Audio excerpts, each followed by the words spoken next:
राधे राधे गुरुजी। जी बेटा राधे राधे। मेरा आपसे ये प्रश्न था कि जैसा आपने एक बार बोला था कि दामाद को अपने ससुर को कंधा नहीं देना चाहिए जब उनकी मृत्यु होती है, तो फिर आपने ये भी बोला था कि अगर उनका कोई पुत्र नहीं है तो फिर वो अग्नि दे सकते हैं, क्योंकि बेटा समान तो है। अलग अलग सिचुएशन आ गई ना। यदि पुत्र है तो पुत्र ही दे, नहीं है तो फिर दामाद आएगा। क्योंकि भाई आपने देखा होगा ना, पिता की संपत्ति का अधिकारी बेटा होता है, पर यदि बेटा नहीं है तो बेटी होती है ना। बेटी और दामाद होते हैं। तो पहला तो बेटे को अधिकार है, दूसरे नंबर पे दामाद को अधिकार है। दामाद पिंडदान भी कर सकता है, बेटी पिंडदान भी कर सकती है अपने पिता का, अपनी माँ का, पर दूसरे नंबर पर। तो फिर कंधा भी तो दे सकते हैं। हाँ तो दे सकते हैं ना। वो सिचुएशन है कि जब बेटा ना हो तो फिर दामाद दे और दामाद अग्नि संस्कार करे, वो दामाद करे। और मेरे छोटे भाई का एक प्रश्न था कि जब राम जी ने रावण को मारा था तो उस तीर का नाम क्या था जिस तीर से मारा था? किसको? राम जी ने? जब रावण को मारा था, राम जी ने जब रावण को मारे थे तो राम जी ने एक साथ बहुत सारे बाण छोड़े थे।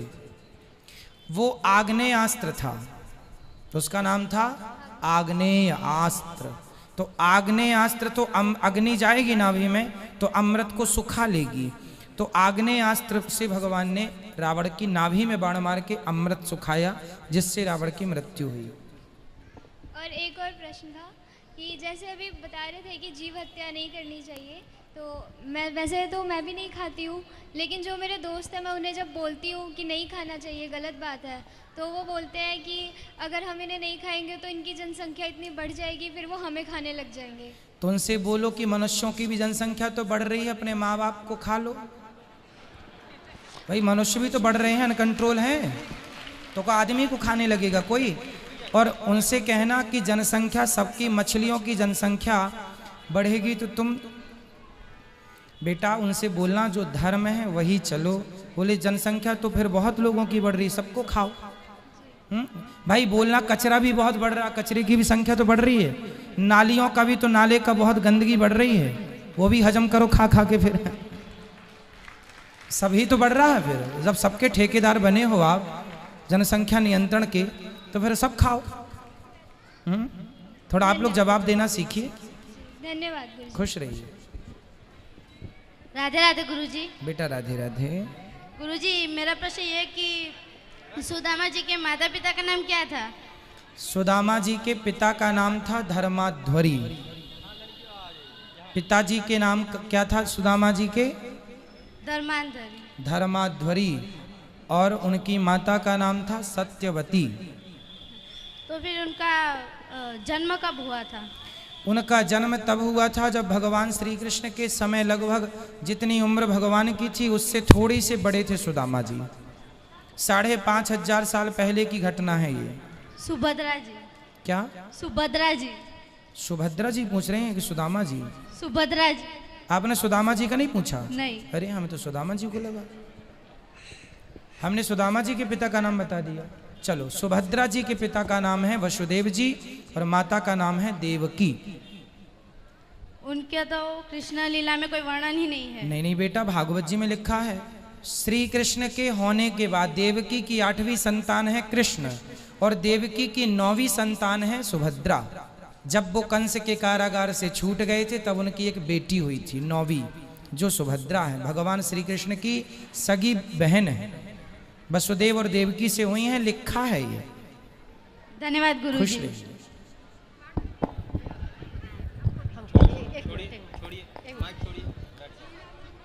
एक एक से बेटा सब खड़े ना हो, मेरी माँ मैया बैठ जाओ सब लोग। एक एक से सबके पास आएगा। जी मैया बैठो। मैया बोलो। हाँ। राधे राधे। जी मैया राधे राधे। आपके चरणों में कोटि कोटि प्रणाम। खुश रहिए। मैं बचपन में ही विधवा हो गई थी, फिर भी मैं 2 रास्ते से बहुत शांति से जीती हूँ। एक सत्संग, दूसरा दीनहीनों की सेवा, यही जीवन में मेरे है और कुछ नहीं है। तो कितनी उम्र में आपके पतिदेव चले गए? पतिदेव मेरा मुंह भी नहीं देखे, शादी हुई बहुत छोटे में। अच्छा। हाँ, पति का मुंह भी नहीं देखे। आपने अपने पति का मुंह भी नहीं देखा? नहीं देखे। 5 साल की थी तो कैसे देख। उसके बाद डेथ कर गए। हम मायके ही रह गई। अच्छा, क्या पढ़ लिख करके अपना भाई सब पढ़ा दिए, हम पढ़ करके। तो आपकी कितनी उम्र में शादी हो गई थी? 5 साल में। और विधवा कितने साल में हो गई? 8 साल में। ससुराल नहीं गए और देखे भी नहीं। उसी दिन से हम संकल्प कर लिए कि मेरे जीवन में नहीं कुछ है, जब मुंह नहीं देखे तो हम इसी रास्ते से उतर गए, सत्संग से। धन्य हो मैया, आप जैसी स्त्रियों को ही पतिव्रता कहते हैं इस धरती पे। और आप जैसी माताओं के दर्शन करने से ही पापियों के पाप नष्ट हो जाते हैं। इतनी बड़ी ताकत है, ये सती स्त्रियां हैं। देखो, सारी जिंदगी अपने पति की विधवा रह के गुजार दिया, लेकिन जीवन में किसी प्रकार का कोई दोष नहीं है। यही ये नारियां पूरी दुनिया घूम के देख लेना, केवल भारत में मिलेंगी, दुनिया में कहीं नहीं मिलेंगी। यही है भारत का गौरव, यही है भारत, जहाँ संयम है, जहाँ धैर्य है, जहाँ कोई विषय वासना नहीं है। ये किसी साधु, किसी संत, किसी सन्यासी से कम नहीं है, ये तपस्या है। हम सत्संग से जो जुड़ गई ना, इसीलिए कहीं किस पर ध्यान नहीं गया गुरुजी। जी मैया। और जो भी आए मेरे जीवन में दुखी, दिन दुखी। अब टीचर थी, रिटायर हो गई हूँ। अच्छा। 11 ईस्वी में। तो पैसा था, हमको पैसा जो भाई जी को दे देते, जो मैं अपने खर्च के लिए रखती, उसी से मैं दान और दीनहीनों की सेवा की हूँ जीवन में। और बहुत बड़ी शांति मुझे मिलती है। भागवत कथा से मेरे जीवन में बहुत कुछ मिला था, और इतना मिला था हमको सुख भागवत कथा से, जिसके चलते अथी में अथी लॉकडाउन जो लगा, आपका अचानक खोले, आपका दर्शन हो गया।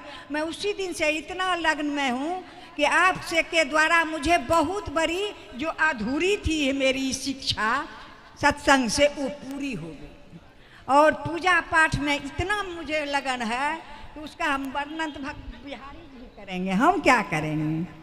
अब जहाँ सत्संग होता था वहाँ चली जाती थी, बहुत दूर दूर रात में होती थी, सुन करके चली आती थी, सुबह स्कूल जाती थी। अब तो मैं घर में रहती हूँ, तो हुआ की उम्र तो गिर गया, 75 साल की हूँ। और लगता है कहाँ जाएंगे अब सत्संग सुनने। आपका जो टीवी पर खोल कर डेली कुछ नहीं, हमको कुछ है अब जो एक कथा, आपका कथा सुनती हूँ, और जो आप बताए हैं उस मार्ग पर चलती हूँ। पूजा पाठ जितना विधि विधान है वही हम करती हूँ। मुझे जीवन में बहुत बड़ा सुख है। दुखी मैं नहीं हूँ, कि विधवा हूँ, और कम कोई मुझे कुछ चाह नहीं हुआ जीवन में। मेरे लायक कोई सेवा हो तो बताइए, मैं क्या आपकी सेवा करूँ? कोई आप जो आज्ञा करेंगे मैं आपकी सेवा करूँगा। सेवा तो यही आशीर्वाद दीजिए कि इसी लगन से मेरा आशीर्वाद तो आप दीजिए मेरी माँ। उसी लगन से हम चले जाएं। और अभी जो आई हूँ इतना मैंने, आपने अपना लोक और अपना परलोक दोनों तैयार कर लिया। यहाँ आई जो हूँ आपसे मैं करवाने के लिए गोदानी। जीवित में ही कर लेंगे, मरने के बाद कौन भतीजा करेगा। ससुराल नहीं गए तो नैहर में रह करके, बच्चे भाभी मर गई तो बच्चे 3 थे, उसको पालन पोषण करके शादी ब्याह कर दिए, 2 बहू है, और वही हमारा देख रेख करती है। मरने के बाद ये जो हम किए अभी 3 जग, ये हम अपना पैसा से किए, और भाई किसी को नहीं मांगे, भौजाई तो है ये नहीं है, हमें तीनों बच्चों पूर्ण रूप से अपने आप को भगवान को सौंप दीजिएगा। बस सौंप दिए बस। आपके कथा से तो इतना मैं प्रभावित हुई हूँ, उसका वर्णन हम नहीं कर सकते। और जब तक जीवन में रहूंगी तब तक आपकी कथा छोड़ूंगी नहीं। यही मेरा ध्येय है, मेरा विश्वास है, आत्मविश्वास। जी जी मैया, आप खुश रहें, सदा सुखी रहें, और आशीर्वाद दो अपने बच्चे को। आशीर्वाद देते हैं कि दीर्घायु रहे। इतना नाम आप दिए, साक्षात भगवान आप है। हम आपका कथा सुनते हैं तो लगता है आंखों से आंसू गिरते हैं। कितना रोते हैं हम आपकी कथा से, वर्णन से, गाना से, भजन से, उसका वर्णन नहीं कर सकते। बहुत रोते हैं बैठ के। जब आपकी कथा का आता है अंश कोनो, तो लगता है जी भर के रो लेते हैं, बैठ जाते हैं। धन्यवाद खुश रहिए, खुश रहिए बेटा, धन्यवाद है कि आप मुझे आशीर्वाद दे के परलोक को चला। सुंदर, भगवान आपको सदा सुखी रखें। आपकी बातों से हमें एक भजन की लाइन याद आ गई, वो मैं आपको सुनाऊं कि पैदल चलकर द्वारिका जाना सबके बस की बात नहीं है। ये मैया के जैसे जीवन बिताना सबके बस की बात नहीं है। कोई करोड़ों में एक महिला होती है ऐसी जैसी ये माँ है। गौरी गोपाल आश्रम में भी एक माँ ऐसी हैं जो 8 साल में विधवा हो गई थी और वो यहाँ रहती हैं और मैं बड़ा भागी हूँ कि मैं उनके चरण दबाता हूँ। यहाँ है वो। तो मैया खुश रहो, आप सदा सुखी रहो। बिल्कुल आप जब चाहें ये बेटा आपका आपकी सेवा करने को तैयार है, ठीक है। इसलिए हमने आपसे पूछा था मेरे लिए कोई आज्ञा, यदि आप यहाँ रहना चाहें तो ये दास आपकी सेवा करेगा। राधे राधे गुरुजी। हाँ हाँ राधे राधे बेटा। गुरुजी मेरे सवाल ये है कि जो भगवान है उन्होंने सिर्फ भारत में ही क्यों जन्म लिए हैं? क्योंकि कश्मीर में ही केसर होती है बेटा। आप कहाँ से आए हो? मैं राजस्थान से अजमेर। राजस्थान अजमेर में क्या केसर होती है? नहीं। क्यों नहीं होती? वहाँ पे नहीं होती है, क्यों? एनवायरनमेंट की वो होती। क्योंकि वहाँ का वो वातावरण नहीं है, वहाँ की जलवायु केसर के लिए उपयुक्त नहीं है। केसर जैसे सिर्फ कश्मीर में होती है और कहीं नहीं, भारत के किसी भी हिस्से में नहीं। उसी प्रकार जैसे केसर के लिए वहाँ की जलवायु अनुकूल है, उसी प्रकार भगवान के लिए भारत अनुकूल है, इसलिए यहाँ भक्त हैं, इसलिए भगवान है। और कहीं ऐसा भक्ति भाव नहीं है, गंगा नहीं है, यमुना नहीं है, गोदावरी नहीं है, इसलिए भगवान भारत में। क्योंकि जहाँ माता होगी वहीं बेटा होगा, इसलिए भारत को माता कहा गया है। भारत माता की जय। तो माँ भारत जैसी हो, माँ भारती हो, तो बेटा राम और कृष्ण जैसा हो। इसलिए बेटा भारत में ही भगवान आते हैं, क्योंकि यही है मूल केंद्र। आपको पता है पूरी पृथ्वी का सेंटर भारत है। जी गुरुजी मेरा दूसरा सवाल ये है कि जो रावण कंस ये मरे थे तो उनको इनके पापों का फल क्यों नहीं मिला? क्योंकि भगवान के हाथों मरे हैं। जैसे कि पापों का फल जीते जी मिल गया ना बेटा। एक बाप के सामने उसके सारे बेटे मर जाएं, तब उस बाप से पूछो कि उस बाप पे क्या गुजरेगी। तो रावण के सामने सारे बेटे मर गए तो ये उसका दंड था। अंत में भगवान ने उसको भी मारा पर परम गति दी, क्योंकि भगवान के हाथों मर के भी कोई नरक चला जाए तो फिर भगवान की महिमा ही क्या रहेगी। इसलिए भगवान ने सबको परम धाम दिया है।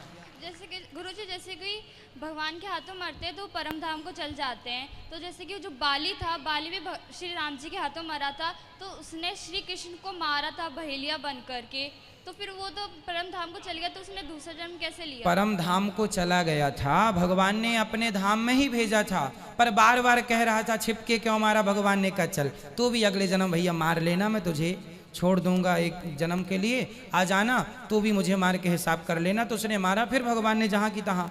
भगवान तो देखो ऐसा है, जिसका मोक्ष हो जाता है ना, उसको भी भगवान उसकी मर्जी के द्वारा भेज देते हैं। तेरे को जाना है चल चला जा, फिर बुला लेते हैं अपने धाम। जी गुरुजी मेरा तीसरा सवाल ये है, जैसे कि मैंने बहुत से कथावाचक को देखा है कि वो बाल खोलकर ही मतलब व्यासपीठ पे बैठ के कथा सुनाते, तो उसका कारण क्या है? अब बहुत बड़े नहीं मैं चोटी करता नहीं फिर बाद में बांध लेते हैं, मतलब जैसे नहीं तो क्या चोटी करने लायक है नहीं ना इसलिए चोटी नहीं करते। राधे राधे। राधे राधे।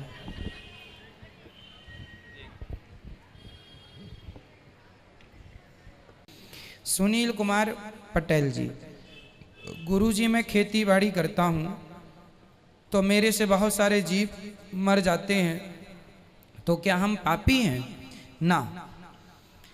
देखो जैसे हम रास्ते से जा रहे हैं और हमारे गाड़ी के नीचे बरसात में सड़क में कितने मेंढक होते हैं, तो कितने मेंढक हमारी गाड़ी के नीचे दब के मर जाते हैं। वो पाप नहीं है, क्योंकि हमने किसी के ऊपर जानबूझकर गाड़ी नहीं चढ़ाई, हमने किसी को मारा नहीं है। वो तो हम जा रहे हैं, खुद वो आ रहे हैं नीचे, तो जिसके हमने यदि मन से आपको मारा, हमारा मन है कि हम आपको मारें, तब तो हमें पाप लगेगा, क्योंकि हमारा मन इन्वॉल्व हो रहा है।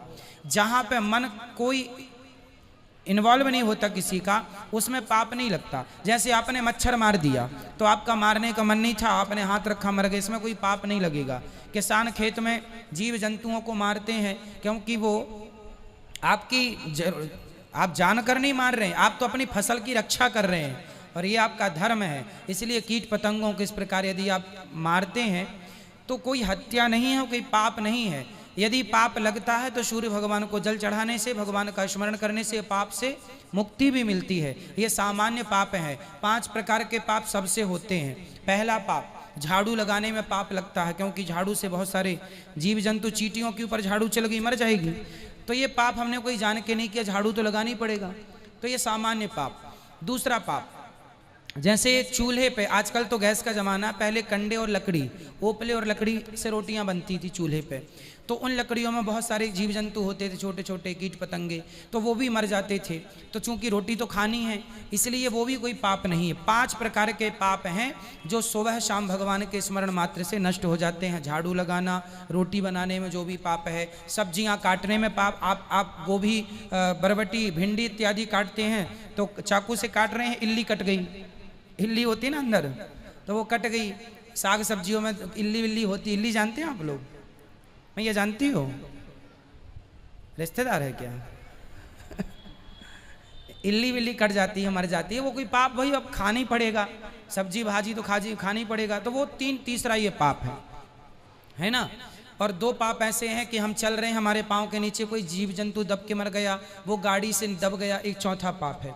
और 5वां पाप, हम नहाते हैं तो पाप होता है। जैसे हमारे सिर में जुएँ होते हैं, जुएँ आप लोग मार देते हैं। हमारी माताएं तो बच्चों के जुएँ लिए ऐसे अंगूठे पर रखी, ये दबा दिया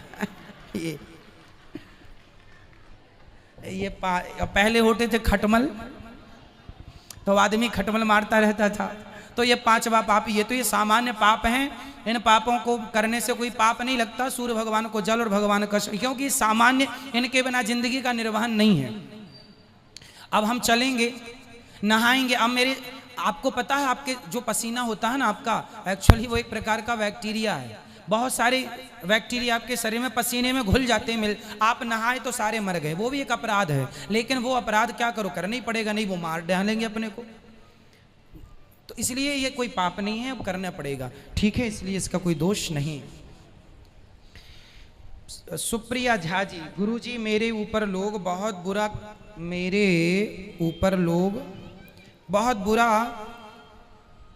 मेरे